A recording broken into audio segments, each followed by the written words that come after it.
ఎడారిలో సెలయేర్లు మే 30వ తేదీ. భూలోకములో నుండి కొనబడిన ఆ 124,000 మంది తప్ప మరి ఎవరునూ ఆ కీర్తన నేర్చుకొన జాలరు. ప్రకటన గ్రంథము 14వ అధ్యాయము 3వ వచనం. బాధల లోయలలో ఉన్న వాళ్ళకి మాత్రమే కొన్ని పాటలు నేర్చుకోవడానికి వీలవుతుంది. ఎంత గాన ప్రావీణ్యం ఉన్నా ఇలాంటి పాట నేర్చుకోవడానికి అందరికీ సాధ్యం కాదు. స్వరంలో ఎంత శ్రావ్యత ఉన్నా ఇతరులు దీన్ని సరిగ్గా పాడలేరు. దీని సంగీతం హృదయంలో నుండే వస్తుంది. ఇది వ్యక్తిగతమైన అనుభవాల్లో పుట్టి కంఠస్థమైన పాట. గతించిన కాలపు అంధకార భారాన్ని తలుపుకు తెచ్చే పాట ఇది. నిన్నటి కాలపు రెక్కలు కట్టుకొని ఆ పాట ఈ రోజులోనికి ఎగిరి వస్తుంది. పరిశుద్ధుడైన యోహాను రాస్తున్నాడు, పరలోకంలో కూడా ఒక పాట ఉంటుందట. విమోచింపబడిన మానవులే ఆ పాట పాడగలరట. ఇది నిస్సందేహంగా విజయ గీతమే. మనల్ని విముక్తుల్ని చేసిన యేసుక్రీస్తు విజయాన్ని గురించిన పాట అది. అయితే ఆ విజయోత్సవం అందరికీ కలగాలంటే కలగదు. ఒకప్పుడు గొలుసులతో బంధింపబడి ఇప్పుడు స్వేచ్ఛగా ఉన్నవారిదే విజయోల్లాసం. నేను ఈ పాటను పాడినట్టుగా ఏ దూత గాని ప్రధాన దూత గాని పాడలేడు. నేను పరదేశిగా ఉన్నట్టు ఆ దేవదూతలు ఎప్పుడూ ఉండలేదు.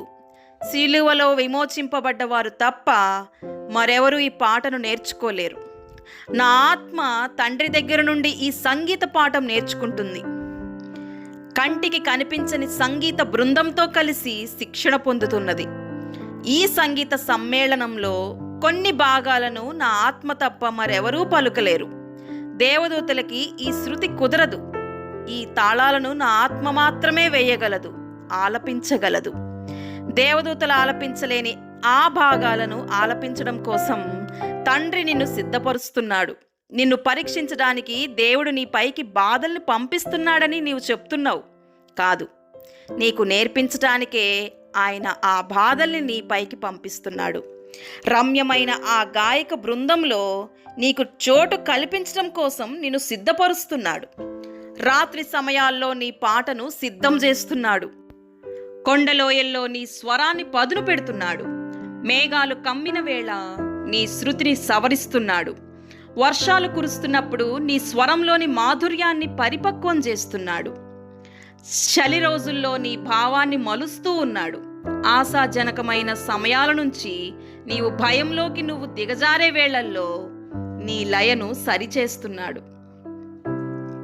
నా అంతరంగమా, ఈ వేదనల బడిని అసహించుకోకు. అందులో నువ్వు పొందిన శిక్షణే రాబోయే కాలంలో పరలోకంలో వినిపించబోయే సార్వత్రికమైన రాగంలో నీ వంతు నువ్వు పాడగలగడానికి సహాయపడుతుంది. కాళరాత్రి నిలువున కమ్ముతున్నదా, కటిక చీకటి కర్కశంగా కప్పుతున్నదా? చేరరమ్మని ఆయన్ని చనువుగా ఆహ్వానించు. క్రొత్త పాట, కోయిల పాట నీకిస్తాడు. సుతారంగా నీతో శృతి కలుపుతాడు. శోధనల్లో సొమ్మసిల్లి నీ స్వరం ఆగితే ఆగిన పాటను ఆగనీయకుండా ఆ మేఘాల్లో తన పాటతో లీనం చేస్తాడు. ఆ పాట పాడే ప్రకాశ పుత్రులంతా ముక్త కంఠంతో, ముకుళిత హస్తాలతో అంధకారంలోనే ఈ అపురూప గానం మాకు అలవడిందంటూ మురిసిపోతారు.